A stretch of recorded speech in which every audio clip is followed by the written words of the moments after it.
Doutor em Engenharia pela Escola Politécnica de Milão. Abriu ruas e estradas, construiu hidrelétricas em São Paulo, Brasília, Minas, Bahia e Rio Grande do Sul. Mestre dos mares, com o barco Bermuda, ganhou todas as regatas nacionais de vela oceânica.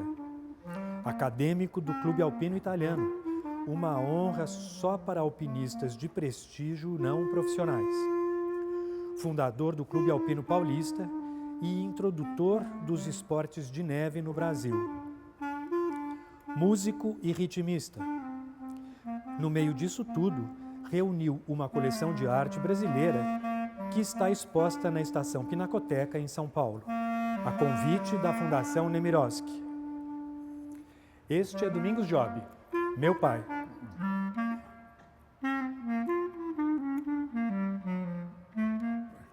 Yes. Oi, filho. Então, essa foi boa. Esqueci de dizer que ele também é um grande pé de valsa. Eu dancei muito e gosto de dançar sempre. Você ficou contente com essa exposição, né, pai? Eu não fiquei contente, eu fiquei ultra feliz. Essa é... Saiu melhor do que você esperava. Muito. A Maria Alice fez uma curadoria belíssima, essas paredes azuis... Ressaltam, né? Ressaltam mais os quadros. Esses meus leões do Nuca de Tracunhaém também são peças muito queridas. E esse é o chefão deles todos, tá vendo? Esse é o chefão. O chefe deles. Esse com a boca fechada tem um olhar, olha o olhar dele. Ele manda em todos. Ô pai, como é que você começou a gostar de arte? Bom, quando em 46 eu fui estudar na Escola Politécnica de Milão e a guerra tinha terminado em 8 de maio de 45, havia uma grande alegria pelo fim da guerra. Então as galerias de arte em Milão abriram, e há muita gente ver as obras, e os artistas italianos da época, De Pisis, Carrà, Cironi, eles pintavam umas pinturas agradáveis, algumas com muito silêncio, mas todas transmitindo uma sensação de paz. Aí quando você voltou, você encontrou isso aqui. Isso, o de Cavalcanti, por exemplo, das décadas de 20 e 30, eles praticamente eram a mesma... Tinha o mesmo clima. O mesmo clima, diziam as mesmas coisas. Tanto é verdade que o Taddeo Chiarelli, alguns anos atrás, ele fez uma exposição em Milão, il Novecento sul-americano, levando quadros daqui, entre os quais tem alguns meus, mostrando como a semelhança daquela pintura com essa. Quando você começou a comprar, pai, você começou pelo mobiliário? Eu comecei... O primeiro dinheiro que eu tive sobrando, eu comprei aquela cômoda de sacristia, aquele pequeno arcade de sacristia. Que não está aqui na exposição. Por quê?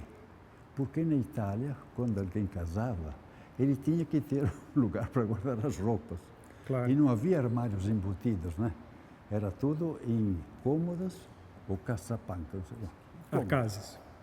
Arcases. Cômodas ou arcases.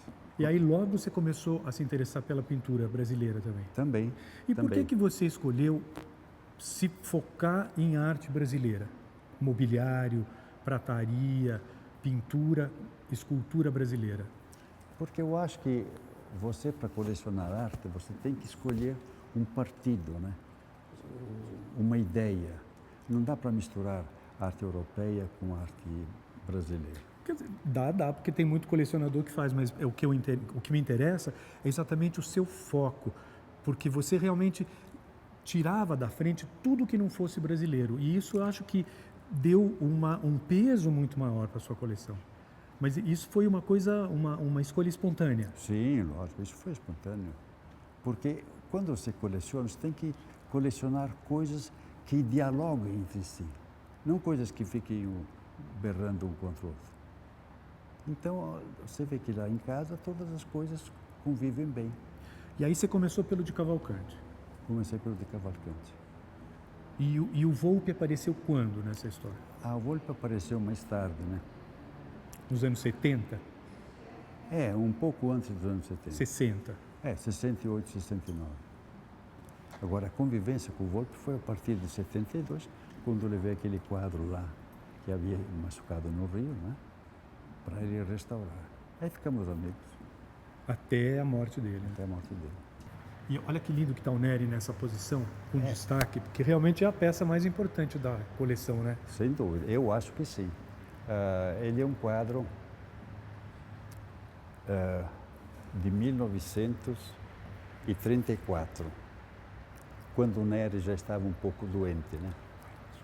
Mas você pode ver, é uma autobiografia, o Neri no espaço, com essa camisa russa que ele gostava muito. Você vê o Rio de Janeiro de um lado, Paris de outro, ele à esquerda e a esposa à direita. Quando eu vi esse quadro antes da exposição, eu pensei, esse quadro vai ser meu.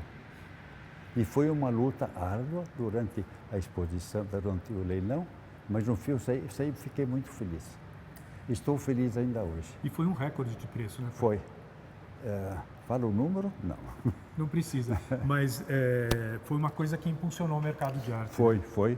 Deu grande vida ao mercado de arte. Como é que chamava o marchand?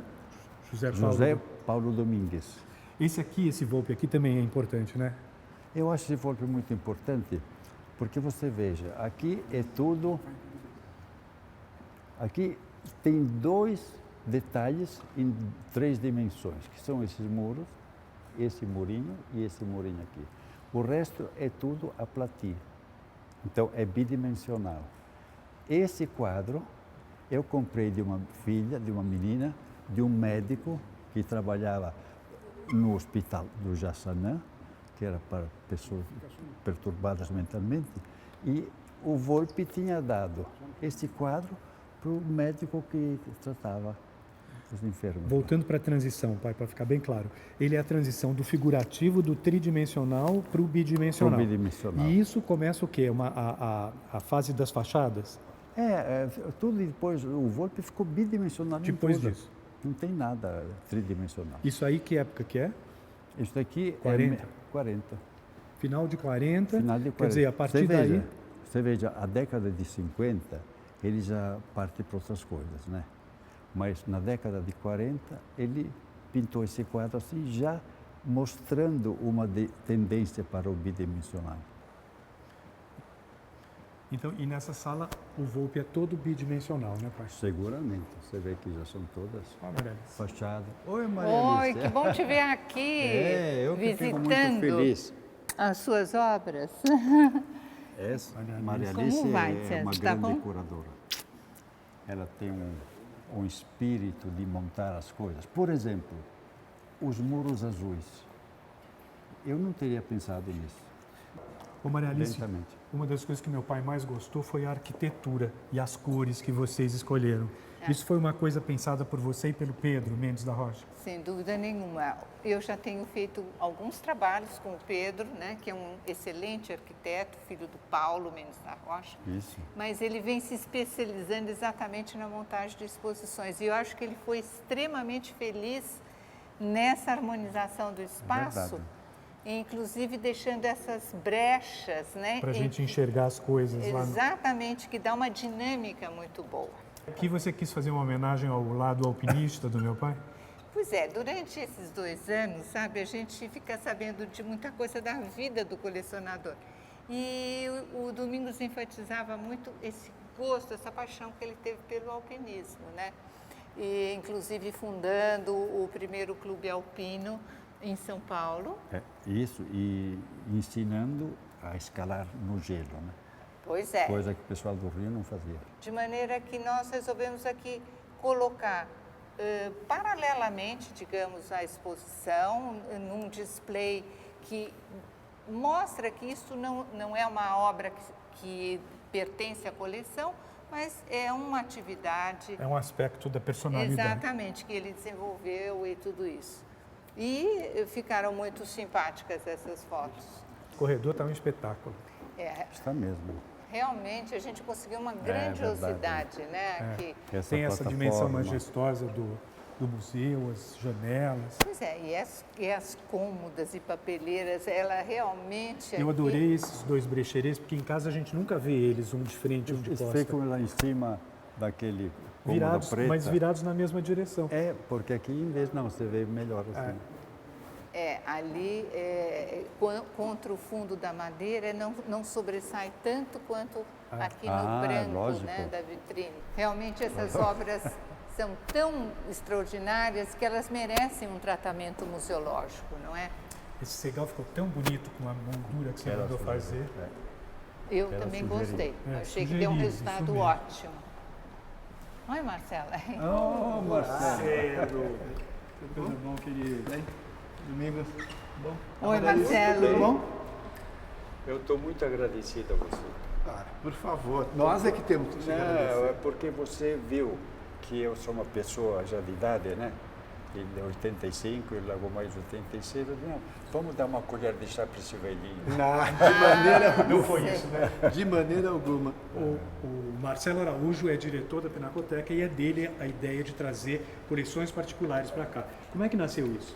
Olha, essa ideia nasceu de várias conversas com os nossos curadores, com o nosso conselho, com a Maria Alice, dessa necessidade do museu, enfim, registrar, documentar, divulgar coleções que têm um certo padrão comum, enfim, que começaram a ser formadas nos anos 60, que articulam essa relação entre a produção colonial e a produção moderna brasileira e que desempenharam e desempenham, né, quer dizer, um papel fundamental na nossa história, na consolidação dessa visão e dessas questões.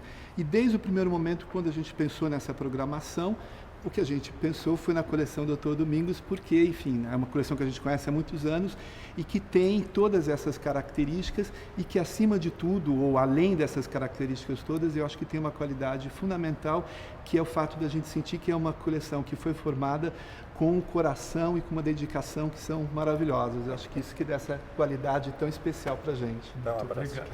Obrigado. Sim. Bom, então eu peço desculpas, eu vou ter que ir embora. Eu vou ter que dar uma canja aqui na Contemporânea, Você é fantástico. onde eu toco há mais de 20 anos. Até logo para você. Tchau, Marcelo. Tchau. Muito obrigado. Eu que agradeço.